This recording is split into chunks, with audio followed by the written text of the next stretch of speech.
Hello and welcome to the Pig Daily, episode number 60. It is ICYFAR when Tuesday if you're in Europe and America, Wednesday morning if you're here in Australia. And today we're going to be doing Striking from the Shadows, looking at replays of invisible and burrowed units, causing chaos and mayhem. There was a whole lot of submissions, so I'm really happy. We got like over 20 replays this time. Unfortunately, we only have time to go over 3 of them and commentate them. But as always, thank you very much for submitting them. Doesn't matter what level you guys are, bronze, silver, gold, right through to GM or even pro level, please submit your replays. So next week's topic is going to be intense, crazy comebacks. I haven't actually given it a catchy name yet. Just comeback central, something like that. If you've got any replays where you make awesome comebacks or you play any in the next week, send them through. The information will be down in the YouTube description below. It'll also be there in Twitch chat in just a moment.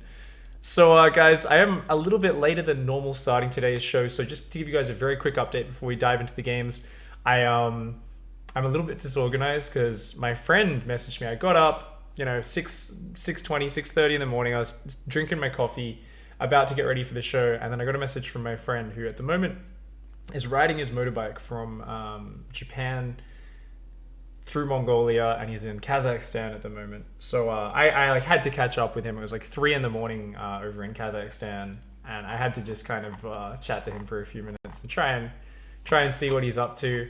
So that's really cool. I'm super jealous. I just sit in my house and play video games. Like many days I probably don't see sunlight, and this guy's kind of like riding his motorbike through the world, which is pretty awesome.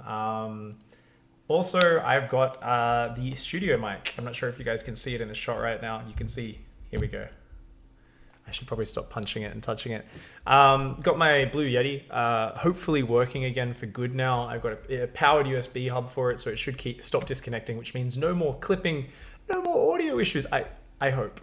Unfortunately, this does pick up a lot of the ambient sounds, so if any of my housemates go into the kitchen and turn the kettle on, there will be a bit of background noise, but other than that, it should be fine. He rode across the ocean, yeah, of course. Don't you know any wizards, blank HD? Come on, man. All right, guys, let's dive on into the games. Let's not delay any longer. I just wanted to say a little hello there. So, guys, all right, we are going to be diving on into map number 1. Let's turn that game music on. Big damn. And spawning down here in the bottom left-hand side, our red Terran player. It is Montu. Going up against the ineffable Blue Protoss up here, who won't lose. Just joking, I suck. It is ineffable. Well, this guy's already starting the mind games. He's like, I won't lose, joke, I suck, hello, nice to meet you. Where are you from? Okay, this is that point where if you're in Montu's shoes right now, you're thinking, where's the proxy going up? Why is he asking me so many questions? Why is he trying to distract me or something? But it looks like Ineffable's actually just doing a standard opening. He's just a friendly guy. Ooh, Netherlands. Come on, man. Where else could NL be? Narnia land? I don't think so. And it looks like it is going to be a gas first over here for Montu. So I'm curious to see. Are we going to see Banshees? Are we going to see DTs? I can imagine like at least one of the games today is going to be just someone just bopping the other person with DTs, but who knows? I know I want to give a big shout out to Eon Blue. He's the one who actually goes and looks through the replays for me and tries to select the good ones, and that usually means we're not going to end up with the utter crap, which I would probably end up accidentally selecting if I had to go through them. So usually we get the more back and forth games.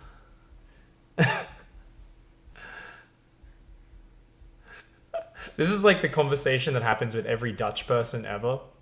Oh, you're Dutch. Do you smoke weed?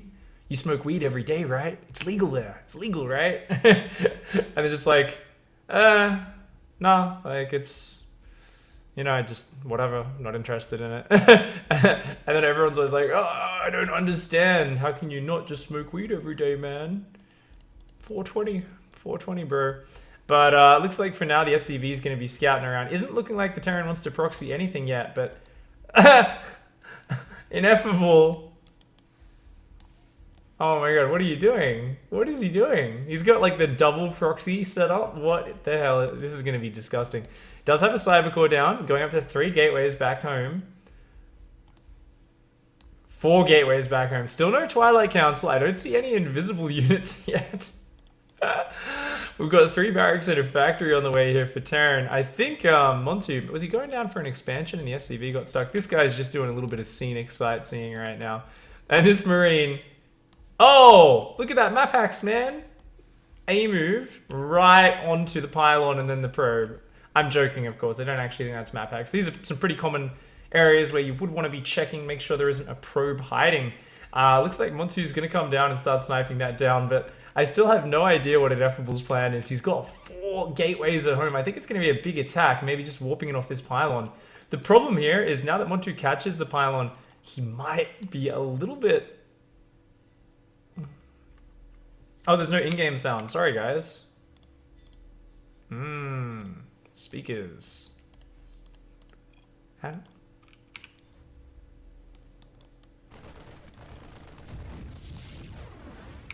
Ah, okay. Yeah. I don't think I can change it on there, which means you guys are going to get a slight echo. Sorry, guys. Changing sound around does equal some sound issues, unfortunately, sometimes. Yeah, so, okay, we're just going to have a slight echo. That's fine. No worries. It shouldn't be bad. So you guys let me know if the sound level is okay. And that should be cool. That should be cool. That's sweet noise.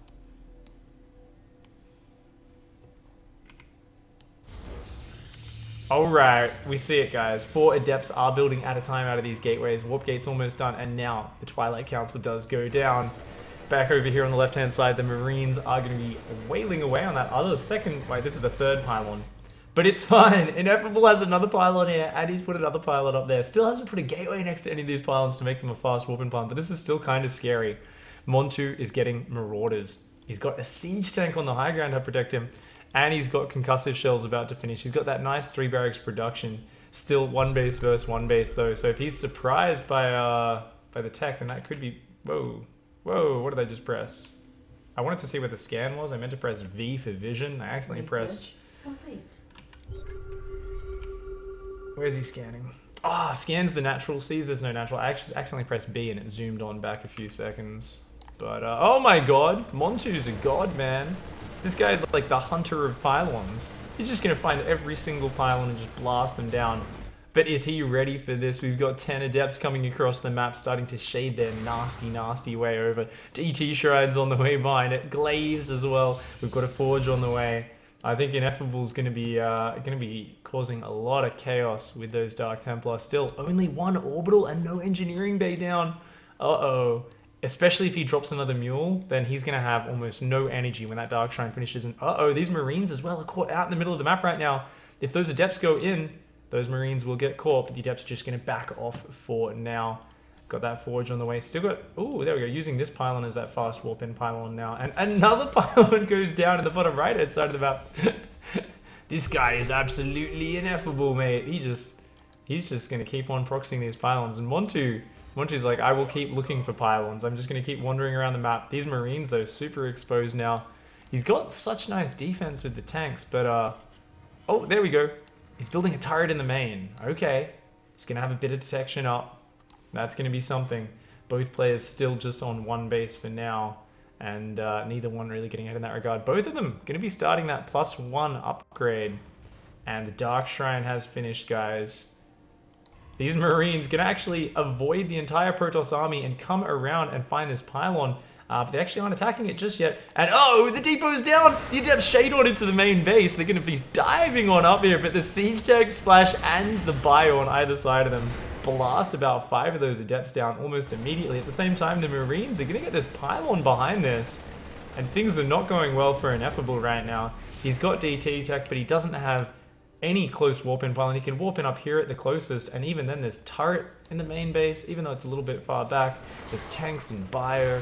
Montu doesn't have stim yet, doesn't have combat shield, so his Marines aren't going to be all that powerful, but there we go. Command center does go down from Montu. He's going to be trying to expand behind this. He finds another pylon. How does Montu keep fighting this? This is like the same 6 Marines 7 minutes into the game when there's 12 Adepts on the map. And he's going to get it. Oh, no, he doesn't focus. Focus. Oh, he gets it. Gets the pylon just before those adepts can shade in and shut down those marines. And only one pylon remains on the map up here for Ineffable. Behind this, Ineffable is expanding. He's also got that mothership core out and is still just on this same tech. Just these gateways, adepts, and DT tech. Still hasn't warped into DT just yet, though. Montu has got this great one-base defense going on. Getting Stim now on the way. And oh wow, Ineffable realizing he can't get too much done here is actually going to make a big swap happen.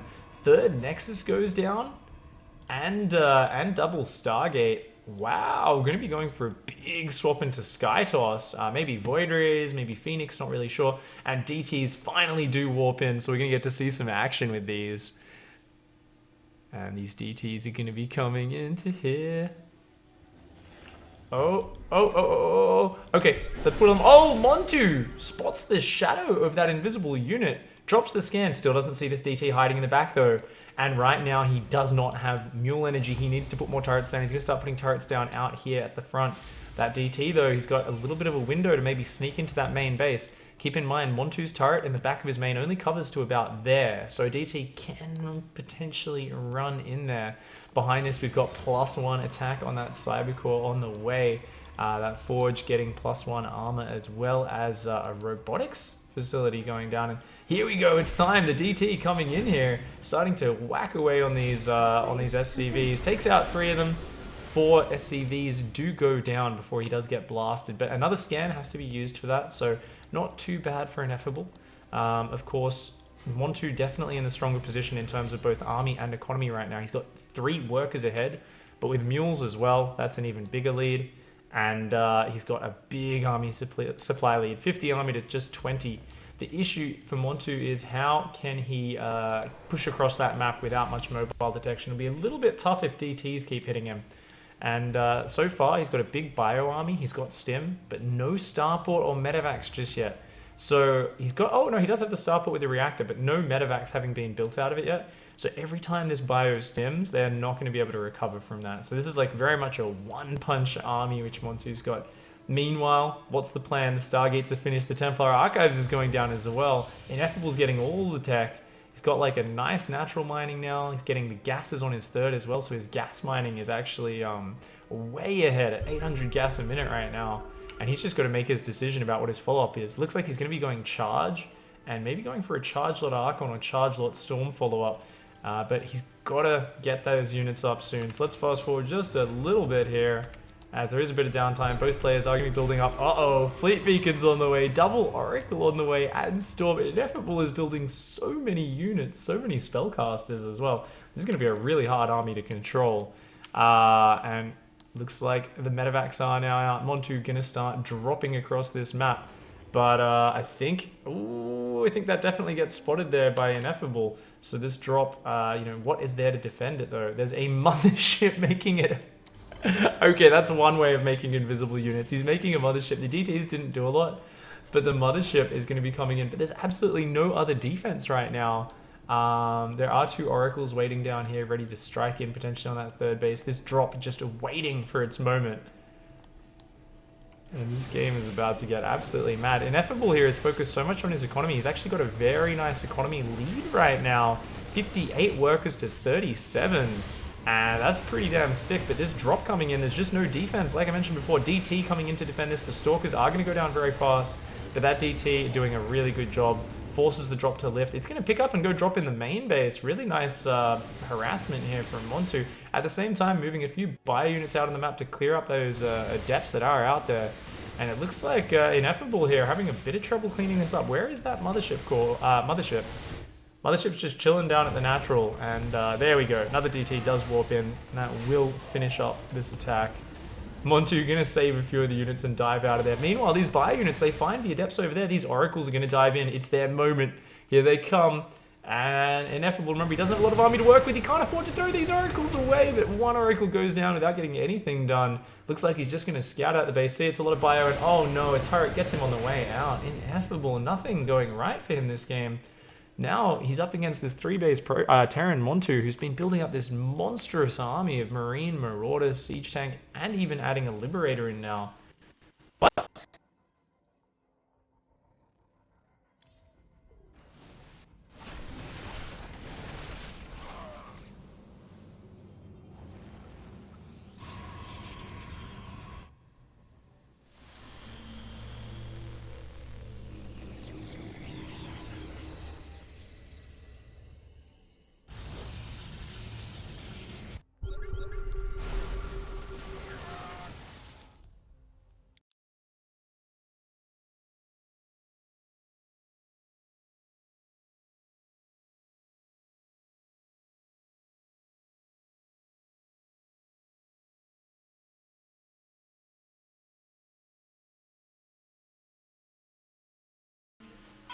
And we're back. So yeah, as I thought might be the issue, it looks like the same issue is still there, even with our powered USB hub. That's sad.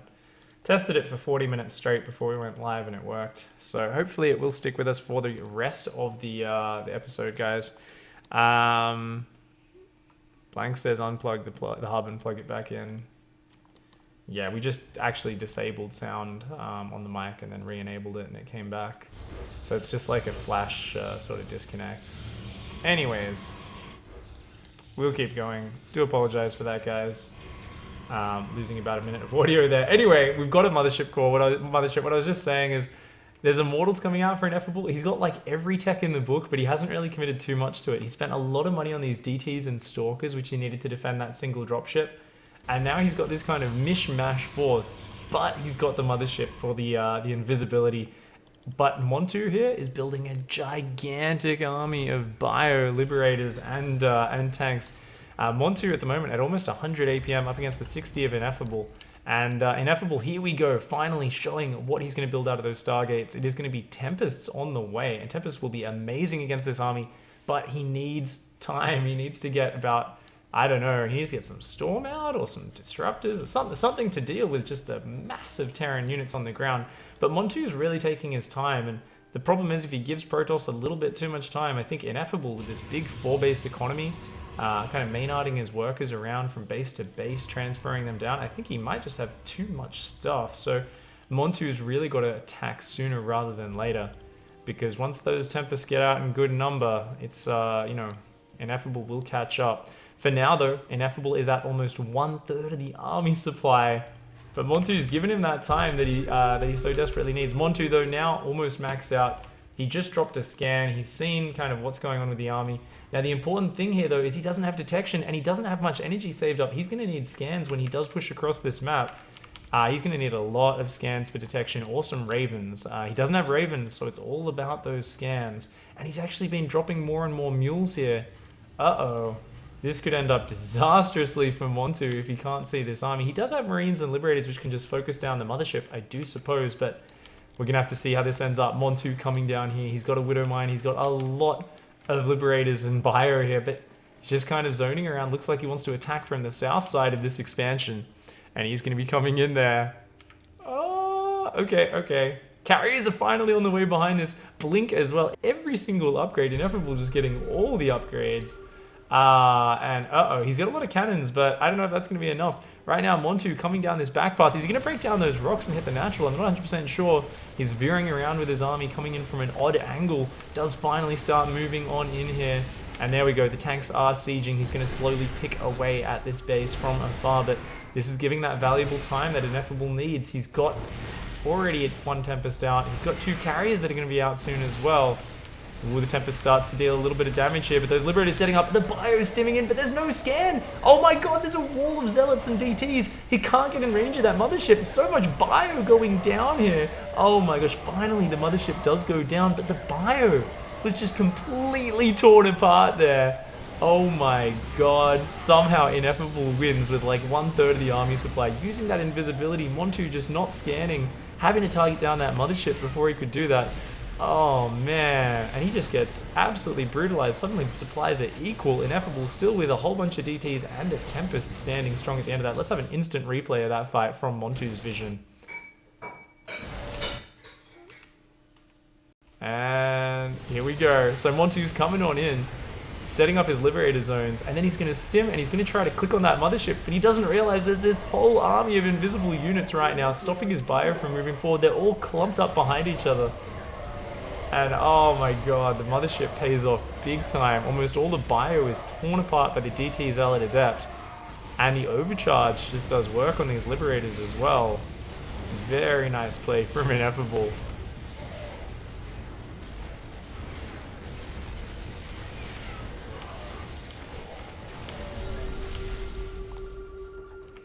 Oh, still a few libs and siege tanks down there, but oh no, those siege tanks gonna go and just get torn apart by the DTs and Immortals. And what have we got going on behind this? +1 air armor as well. The air upgrades are just insane right now for Ineffable. In general, look at that upgrade bar for Ineffable. He's got almost all the upgrades. Liberators are going to start sieging up the mineral lines, but Ineffable's like, it's time, man. I've got like 30 DTs. Let's go. He's just going to attack across this map. There is a Planetary Fortress, though. Planetary can do pretty well against DTs. Nice repair from Montu. Oh, is he... Oh, the DPS on those DTs is insane, but I don't think it's enough. Those Immortals are finally about to get in range, but uh-oh, all the DTs are going down. And oh no, the turret died. He needs to scan. Montu needs to scan. Otherwise, I think... Oh no, he's got one more turret down here at the south side. Every single Dark Templar goes down. Ineffable clicking on that Planetary Fortress and losing his entire army. This is a big misstep from Ineffable. Oh no, everything gets blasted down. Both carriers, the last Tempest as well. Ineffable getting a little bit ahead of himself. The pressure of these Liberators wrecking his natural back at home, forcing him to go attack. And Montu manages to hold there with the clutch repair and that extra turret in the back, managing to blast down those DTs. At this point, though, Ineffable does have this extra base up. He's still, if he puts his probes back to mining, he will still have a nice economy. He's already got a pretty good economy lead. And he's got so much gas in the bank. He's making so many high Templar. Does he have Storm? He's got Storm. And that could be massive against this army. Even just Storm and Blinkstalkers might be able to fight this. And for Montu on the other side, he's actually getting his BCs out. He's got advanced ballistics on the way, more Liberators and more Marines. He's going to be just kind of powering across this map as hard as he possibly can. And that's going to be pretty sick.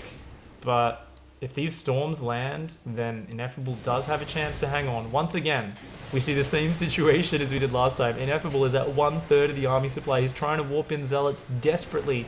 He needs more units. These Liberators setting up to cover the back path. They do blast down Wally, but I don't know if they're going to be able to get anything else. Montu right now is at 2-2 upgrades versus the 3-2-1 upgrades of Ineffable. Ineffable's coming in from behind. He's got so many storms here. Nice storm lands on the rear end of Montu's army. The Zealots do charge in, tanking actually quite a bit of their own storm damage, and it looks like Montu is now on top of that third base. Oh, the storm's coming in from behind once more, but oh, the Liberator zones are setting up. The High Templar getting blasted down. There's just not enough units here for Ineffable, and despite his valiant mothership hold earlier, I think it might not be enough. Oh, but a massive DT warp and there's no detection. Montu, you need to scan. You need to scan. Oh no. He's going to lose his whole army to invisible units once again. And Ineffable, man, somehow equalizes the supply after the second fight in a row where he has 1/3 as many units using the power of invisibility. There is a BC overhead though, as well as these Liberators, and there's nothing that can actually shoot up to fight them. The problem for Montu at this point is that he's only just taken his 4th base, while Ineffable's been on 5 for quite a while. So Ineffable, no matter how bad these fights end up, he can just keep on replenishing. And even with these big invisible turnarounds, he's still behind on the resources lost. He's got 11 DTs, and he is building Tempests now, 2 at a time. Montu's got to be a little bit annoyed, and I think we can see what his solution to the problem is going to be. He's building a Raven right now to this starport. Finally going to get some mobile detection to stay with his army. I'd love to just see a feedback land on that and snap it out of the sky at the beginning of an engagement. Montu, of course, has been struggling to drop those scans when those DT weapons come in. Oh, I missed it. Liberator's coming in up here on 2 different mineral lines. Sorry, guys, I missed that. These probes trying desperately to evacuate. But a really nice Liberator harass there from Montu. Just gonna queue those on up. The Tempests are going up to try and clear out those mineral lines, but this is a big hiccup in Ineffable's income. You can see it in the bottom there, actually at lower minerals and gas than Montu right now. And, oh my god, I keep pressing B. And I think Montu dropped some scans. Okay, so he's scanning the corner bases. making sure there's no expansions down there. It looks like this expansion corner is actually where Ineffable's going to go, though. Montu continuing to build just Bio Liberator. His 3-3 is now finally on the way. A new Mothership core on the way as well, though, here for Ineffable. Ineffable's obsession with his invisible units might actually pay off. This time around, he's got about half the army supply. It's almost purely in DTs and Tempests. I don't know how that's going to fare against this giant Bio Ball. Once again, it just comes down to the detection. This Raven in the center of this army is the most important thing out there. It is everything right now. Ooh, single Widow Mine going to go off and just plant on that ramp for now. And it looks like here we go, Montu, it's his time to push. He's setting up the Liberation Freedom Zones of Death. His Bio is going to push in. If he can get all these probes, that's going to be massive. There's 20 probes, actually 26 probes on this base right now. That's half of Ineffable's income. If he can catch a lot of these probes, it's going to be huge. Does manage to snipe off the Nexus and a few of those probes, but here comes the Invisible Army. Stalkers, Archons, and Tempests coming on in. The invisibility is strong, but there's that Raven. Oh no, he unsieges and runs away. Montu actually panicking a little bit. Those Liberators need to stay in that anti-ground mode, but oh no, the Archons and oh no, the Archons and Stalkers blasting everything down. Once again, Montu, he's clicking on the Mothership. No! Oh, the Raven's gone down. Oh, he does drop a scan this time. He's going to kill some of the Archons, but oh man, so many of his units just eating up that Archon splash. Finally, the Mothership goes down. There's still a good amount of Bio left. This fight's going to be very close, but I think, oh, with that Zealot warp in and the Tempest overhead, I think Ineffable has enough to hold. Does force Montu to back off, but Ineffable, he's got these hidden bases in the corners. He's going to have more and more mining the longer this game goes. Meanwhile, Montu's natural is completely mined out. His main's completely mined out, and even his third. So Montu's effectively only on one base mining. We've got 30 SCVs all trying to mine off this one very, very crowded expansion. And if Ineffable can keep securing new expansions, he can just keep replenishing these. He's got 2 carriers out as well as the Tempests. He's got these sick upgrades on the air as well, remember. He's got +3 flyer attacks, +1 flyer carapace. Montu does find the expansion. Once again, though, those probes, just so good at pulling those away, is Ineffable. He's going to keep them all alive. And Montu is going to snipe down this base. But those probes, they've got to somehow find a way to get to this top left corner. It looks like they are on the path to go there, but oh no, there's a Widow Mine just waiting there. I think he's going to grab a few of these. Luckily, these 3 probes aren't grouped up with the rest, but still, bam, 3 probes do go down. Montu becomes aware of this transfer as well, so he might start to suspect that there is a base in that top left-hand corner. Meanwhile, Montu is securing a 5th base finally here, up against the Protoss player who's trying to secure his 7th base. And this Sky Army is getting scarier and scarier. Yet another Mothership core is in the making right now. High Templar being warped in large numbers as well, which is going to be fantastic against the Bio. Another Raven is on the way for Montu, but he really needs to shut down these mining bases. At the moment, he's got the map control, he's got the mobility, but Ineffable's army is getting stronger with every moment that goes by. It looks like, Ineffable sees this army here, and he's got to try to save this expansion. His units are trying to get over there across this map. His Mothership is still way behind, trailing this. Montu, DTs are going to come in and actually start just tearing apart his Bio. He's got to drop a scan here. And, I think he might not have any energy. He's been dropping so many mules throughout this game. And, the Tempests and Zealots and Templar coming up here as well. There we go. Raven does join in with this army. These Liberators, oh no! Oh man, the Liberators actually blasting the Interceptors down really well. I never knew how that fight actually went, but apparently the Liberators just destroy them. But, oh man, once again, Montu's whole army just kind of move commands in. He needs more stuff right now. Finally, the Sky Fleet of Ineffable comes out on top, blasts the last medevacs from the sky. And suddenly, what do you do here? Montu, he's been in such a good position so many times, but the invisible units for Ineffable working time after time. And it's gotten to that point where every single time Montu sees that Mothership, he just panics and clicks on it. He's like, yeah, kill it, knock it out of the sky. It allows the DTs and the Archons on the ground to do so much damage. Montu here, building another Raven, building Vikings. He's getting a planetary down there at that 5th base. That, of course, is his main orbital that's floated down.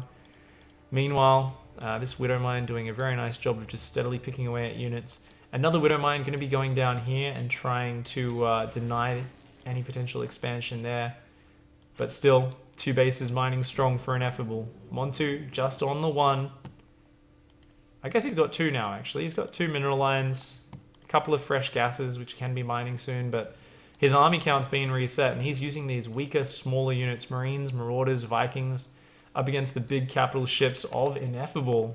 And Ineffable's, he's just got to build up. He's building more Interceptors. His Tempests are going to start poking forward, and oh, this is where he can start to get free value using the range of these Tempests. Just going to keep picking away, but oh, the Vikings do come forward there from Montu.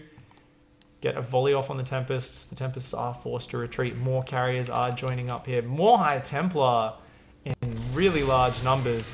And oh no, the carriers and Tempest blast like 3 Vikings out of the sky there. And those Vikings are so important. Montu needs a lot of those Vikings. Splitting off his Marauders, a really smart call by him.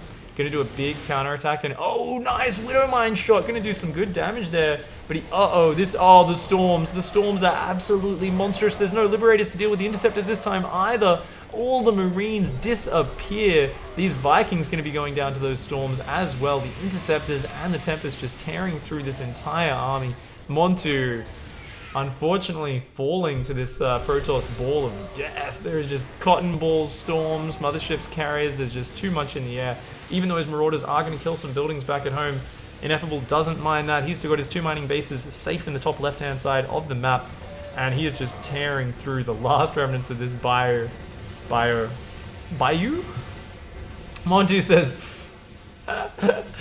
GG. That's a tough way to lose. Loses to a whole bunch of invisible units. You know, it's tough, man. How often do you see a mothership rock up into your game, cloaking your opponent's entire army?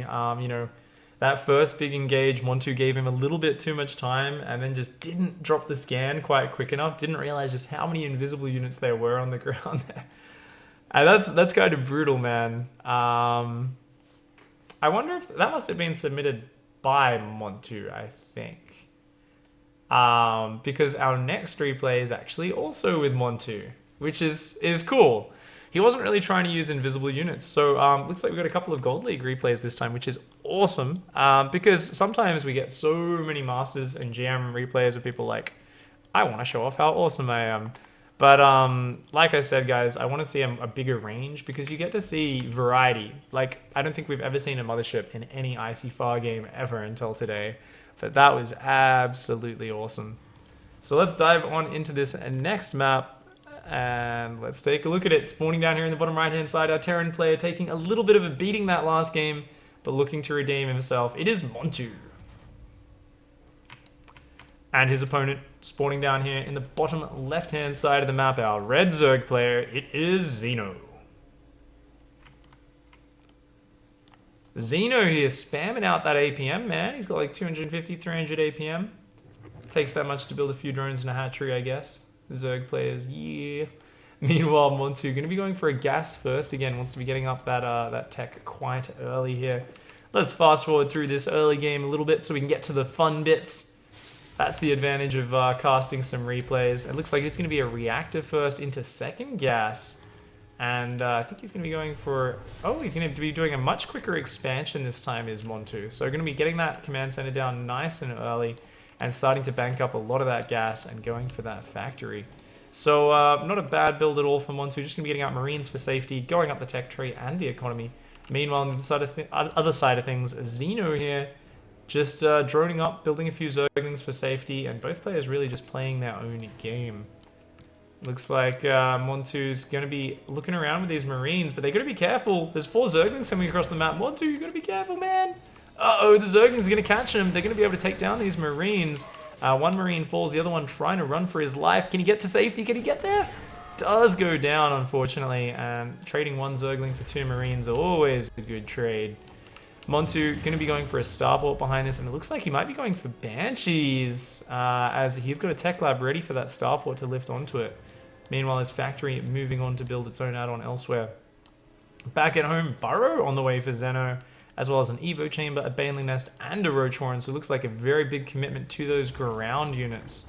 And he's just going to be droning on up, taking that third base as well. Montu does go out, gets the revenge for his fallen comrades, takes down those Zerglings, and continues to work his way on up. Ooh, second starport. Oh yeah, I can sense some dirtiness. Look, he's got 500 gas banked up. Montu's the man with the plan right now. We're going to see Cloak and a whole lot of Banshees coming out of these starports in the near future. There we go. First Banshee on the way. Cloak does start on up. And he's definitely going to be hitting the bat. Right now, Xeno, no idea what's going on inside that base. Hasn't really seen anything. He's going to try and poke around with this Overlord, but I don't know if it's going to actually get much done. Montu here, getting double bunker up at the front for a little bit of safety. Xeno just droning on up, adding some roaches, some zerglings, getting a carapace upgrade. And back at home, another factory going down. I think Montu is going to go full like sky/mech. Maybe getting Hellions to dump his extra minerals after these Widow Mines, or maybe just Widow Mine Banshee. Really kind of awkward to deal with composition for the Zerg, and that could be really sick as well. Cloak has now finished, and we do have the first 2 Banshees out on the map. 2 more Banshees building at a time. Behind this, we've got Overlord speed on the way here for Xeno. And he's going to just getting up that really big, scary 3-base economy, though. So I think Montu's going to need to get something done in the near future. Otherwise, Xeno might just run away with the economy here. He's got creep spread getting out across the map as well. Getting double Evo chamber upgrades and an infestation pit. So I think the time is running out of the hourglass here. Montu's got to make something happen. Right now, though, Xeno has no idea what he's up against. He still doesn't know about these Banshees, and they're continuing to just bank up here. He's going to be hitting 6 Banshees in just a moment. He's building Widow Mines 4 at a time as well. Oh, Montu's got something special planned for us. All right, let's fast forward. I want to see when these Banshees move across this map. Fusion Core's on the way. He's going to be going for the Banshee speed upgrade as well. Not even the balanced test map. He's going to actually wait for the Fusion Core and then upgrade that speed upgrade. 3 Banshees still building at a time. Hyperflight Rotors are on the way. Oh man, what is there that shoots up for Xeno right now? He's got Ravagers and Banelings and Zerglings. All he's got is 5 Queens. And nothing else that shoots up right now except a few Spore Crawlers kind of speckled around his bases. He's got like 1 in the back of his 3rd. Meanwhile, here it comes, the first attack. Couple of Widow Mines moving down here trying to be annoying. These Widow Mines just kind of looking for places where they can set up and be pains in the ass. These guys are going to hunt down this Overlord. This is really funny. He's trying to intercept. Oh, are they in range? One of them's in range, but the other one's not. So the Overlord does survive for now. Meanwhile, back at home, up to 12 Banshees, 3 building at a time still. And there we go. Another Widow Mine is going to finish off that Overlord. And there's going to need to be a lot of Overseers here for Xeno. Otherwise, these Widow Mines are going to start tearing him apart. These Widow Mines run into the base and start burrowing there nice and early. Good drone spreads to take some of the hits. He's going to build a Spore Crawler to help try and deal with this. These Widow Mines moving right on into that mineral line though. And a few more drones are going to be going down. This is already getting quite awkward here for Xeno. Waiting for that Spore Crawler. Doesn't have any Overseers yet. He does actually have a Mutalisk, or 7 Mutalisks out now. He's added a few of those, but he's got to be so careful with this army against these Widow Mines. Those 2 Widow Mines just sitting there. If he accidentally moves into these Zerglings are going to get wrecked. Ooh, 1 good Widow Mine shot already going off. And Xeno's struggling with this. He does have an Overseer finally on the way. Those Widow Mines taking a pot shot on it, actually. And oh, no! Okay. Actually, that was pretty good. He only lost 1 Zergling, but the Overseers run right on past and... Oh, no! No! The field of carnage. Montu's Widow Mines just tearing him apart. And this is actually perfect for Montu, because, oh my god, he has 18 Cloak Hyperflight Rotors Banshees right now moving across this map. And the thing is, he's got so many Widow Mines that will wreck the Mutas as well, even if they find this. The Mutas can barely keep up with this. I think Mutas have like the same movement speed as these Banshees. So these Banshees are going to come in, they're just going to blast these spores out of the sky. 1 Banshee falls, but every single Spore Crawler is gone. There goes the detection. The Overseers are coming in though. He does have speed on those Overseers. They are going to be able to keep up with these Banshees. Uh-oh, the Banshee's starting to go down, but a hatchery has already fallen at the same time. A big Link counterattack, but it hits a Planetary. The Planetary deflects all of that. The natural is solid with lots of bunkers and Banshees there. These Banshees going to snipe down this Baneling nest as well. The first attack is held by the Mutas here for Xeno, doing a better job than I actually thought he'd be able to. And it looks like he's thinking about trying to bust this wall, but with that measly force, I don't think that's going to end well. Oh, the Widow Mines are moving out. Oh my god, no, no, no, no, no! Oh, Xeno not watching, running every single Mutalisk into their death. Look at that unit tab. He doesn't have a single Mutalisk out right now. He's almost completely out of gas because he's trying to get upgrades, and there's so many Banshees out. These Banshees have absolute map control right now. They're going to just dive on across this map. And this is just fantastic. This is so amazing. The Banshees are going to come in, and they are going to just snipe this fourth base down from the distance. Oh, Queen's coming in. But nice focus fire. Those Queens just die so fast to those Banshees. Those Banshees going to start focusing down the hatchery as well. And that hatchery is going to go down, man. What is Xeno's answer to this mass Widowmine Banshee play? Look at this. There's just Widowmines absolutely everywhere.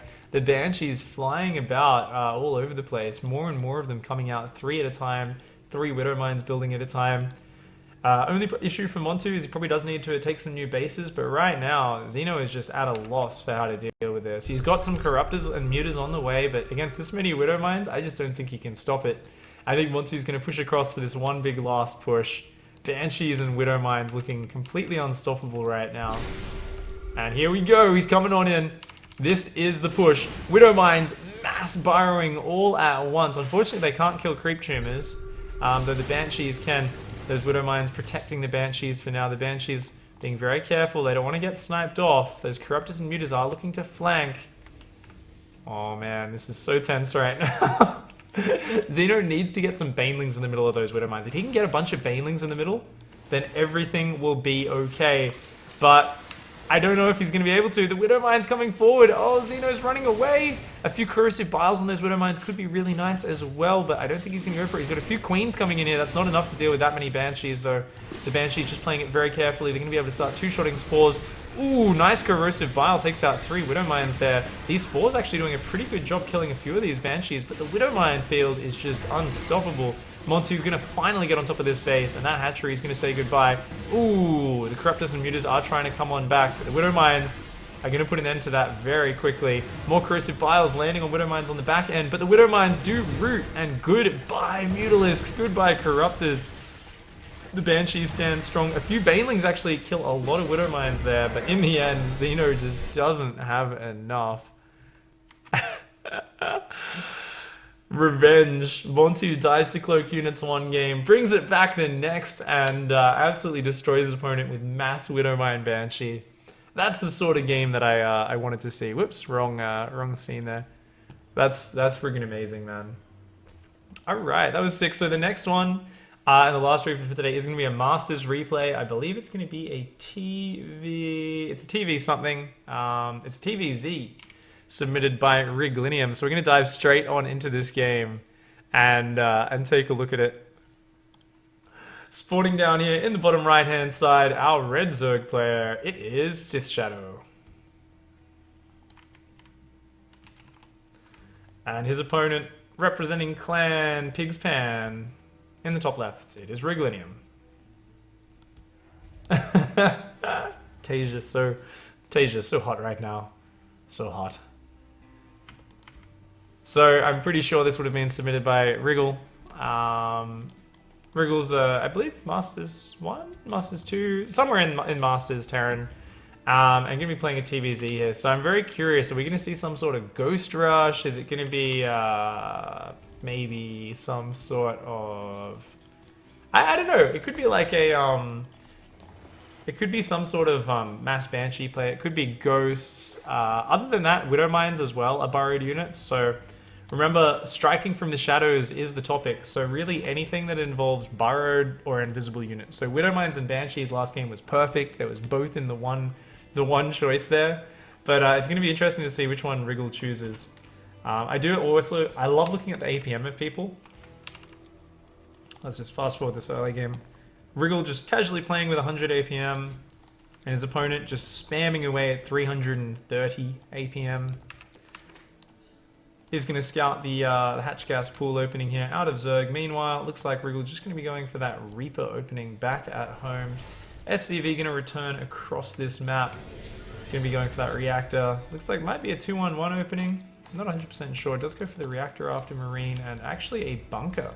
Very early on the natural into factory. So, okay, might be a Hellion opening after a couple of Marines. Reaper's going to come on in, start doing a little bit of harassment here. Does pick off one Zergling. Oh, he's going to get the next one as well. And actually, there is a Baneling nest on the way for Sith Shadow. Does Wriggle know about this? He doesn't know about it just yet. He really wants to get in there and scout that. Right now, Sith Shadow is massing Zerglings, looking to do some really cheesy stuff.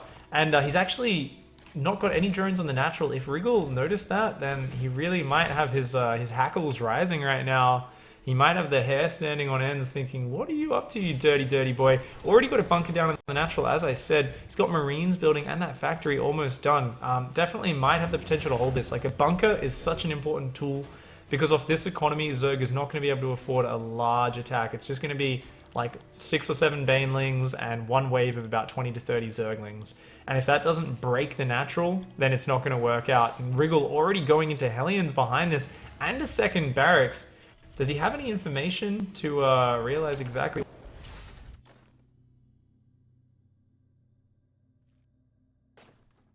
Add-on complete.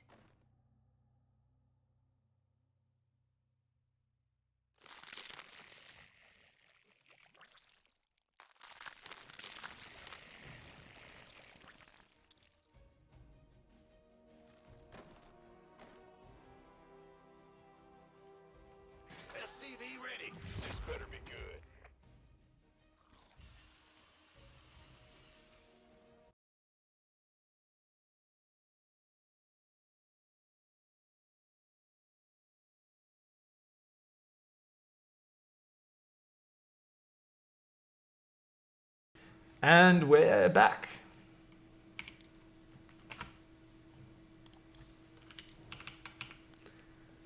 Do apologize for that there, guys. It is a reset, so just going back, the Reaper needs to see what's going on, and he misses all these Zerglings and Banelings coming up here. Sith Shadow going for a big all-in attack there. He's morphing so many Banelings, and Wriggle has absolutely no idea what's going on. And it's coming on in. And he's gonna see the Baneling Nest. Immediately, Wriggle realizes what's going on. He's seen that Baneling Nest. He knows this is a big old incoming. He's got Hellions here. He's got only 2 Marines in the bunker, though. These Hellions are everything they need to survive. He's got, oh, there we go. 4 Hellions on top of the ramp. Raises the depot. Realizes he can lose these SCVs. This is a huge commitment from Zerg. Even if he loses the natural, it's okay as long as he saves the orbital command. The wall goes down, though. Uh-oh. Those Banelings getting dangerously close to those Hellions. They do end up falling. But these Hellions and that ramp is a dangerous area for Zerg to push up. As long as Wriggle doesn't get surrounded, he should be in a fantastic position to hold this. He's even pulled SCVs to help buffer this. Nice reaction from Wriggle, not underestimating this. And shuts it down hard. Even keeps that last Hellion alive. Wow. Pulls the rest of his SCVs just for safety. And he is up 5 workers with double mules able to drop at the end of this. Of course, hitting a big supply block from losing those structures. But Sith Shadow, no workers on his natural, completely all in. Just continuing to mass Zerglings here. Behind this, oh man, Wriggle's got the Ghost Academy on the way. He's got Cloak upgrading. He is going to counterattack with the most brutal maneuver. He's going to come across the map with a whole bunch of Cloak and of Cloaked Ghosts and just destroy everything. Of course, Ghosts not the best against Banelings, but fantastic against Roaches and Queens for sniping them down. These Hellions just going to come down here and blast a lot of these Zerglings. Sith Shadow committing so much to this, but he can't get this around, and that ramp is just such a danger zone. Every time those Zerglings clump up, they just get roasted. And Wriggle here, solid micro. Sith Shadow trying to lure him out so his Zerglings can wrap around from both sides, but it's just not working out for him. These Hellions are just too strong right now, and they're just leaving a trail of dead, burnt Zerglings everywhere. Finally, Sith Shadow pulls away, tail between his legs, and it looks like Wriggle's just going to get the revenge move. He holds the all-in, and he's just going to hit with Hellbat Ghost. This is so funny. He's got 1 Ghost building for now, Marines building out of the other barracks. Let's see. That barracks is going to build... Okay, there we go. So he's adding another reactor here, actually, for that barracks, and he's going to keep building those Hellions 2 at a time. Do we have an armory? Looks like no armory just yet. Just wants to push across with 2 Ghosts and a whole bunch of Hellions. But the Zergling counterattack's ready. Oh no, Wriggle getting a little bit ahead of himself. Not preparing for the big counterattack. And uh-oh, he's got to get the depot up. Oh, his Marine was standing on the depot. Traitor Marine. Oh man, these Hellions are going to go down now. Oh, actually 1 Hellion does manage to slip away for now. The SCVs coming to help buffer. And oh, these SCVs bravely holding the choke point there. Nice hold from Wriggle. Does lose some SCVs though, that's kind of painful. Up to 19 workers killed. Sith Shadow's managed to close the worker gap, but he is still behind. But uh-oh, he's got no detection. The Ghosts, even though the Hellions pulled back to defend, the Ghosts went across the map. Unfortunately, Ghosts can't two-shot probes because of that 1 hit point regen. Even if you time them out to hit it exactly the same time, it always regenerates exactly 1 hit point. And these Ghosts, man, they just focus firing these drones as hard as they can. They've still got plenty of energy left, especially that one going into the main base. Oh, this is so brutal. Oh, man. And he's launching a nuke in the main as well. I think that might actually be so close to the Ghost that it might kill the Ghost. But either way, look at this. Sith Shadow, he doesn't have the Spore in range. Oh, man. Wriggle, ultimate BM counterattack is like, you try to all-in me, shame on you, buddy. I just killed your entire economy. You're down to 9 drones. There's still a Ghost in your base just laughing at you. He's finally going to go down in the moment when he runs out of energy. This Shadow knows he's done. GG, well played. Hats off to Wriggle there. Makes that one work in pretty amazing fashion. I mean, the story of that game really was just him defending an all-in, but then he finished it in style. When your opponent tries to all-in you, you're way ahead. Why not make a nuke, make a couple of Ghosts? I think he might have already been planning to do that. I didn't even see when the Ghost Academy went down. But that's just sick. That was a Masters replay, no EAPM. A shame Wriggle's probably not awake just yet to be watching, but I'll make sure I tell him to watch the VOD in a little while. Joker says, do you do this more often? I want to submit replays as well. I do it every week, so normally on this day, every week, I cast the replays. So if you guys want to submit replays, do so. It's down in the YouTube description below the link. I want to see epic comebacks. I want to see any game. Maybe it's someone who comes back against you. Maybe it's your most embarrassing game where you're way ahead and your opponent comes back. I want to see just big comebacks. That's the topic for this week. I'll come up, maybe I'll come up with like a rhyming shitty name for it or something so it's slightly catchier. But yeah, that's going to be sick. So please do submit those replays. And thanks for watching, guys. Apologize for the mic issues. Apparently the mic is still screwing up, so I'm going to restart the stream.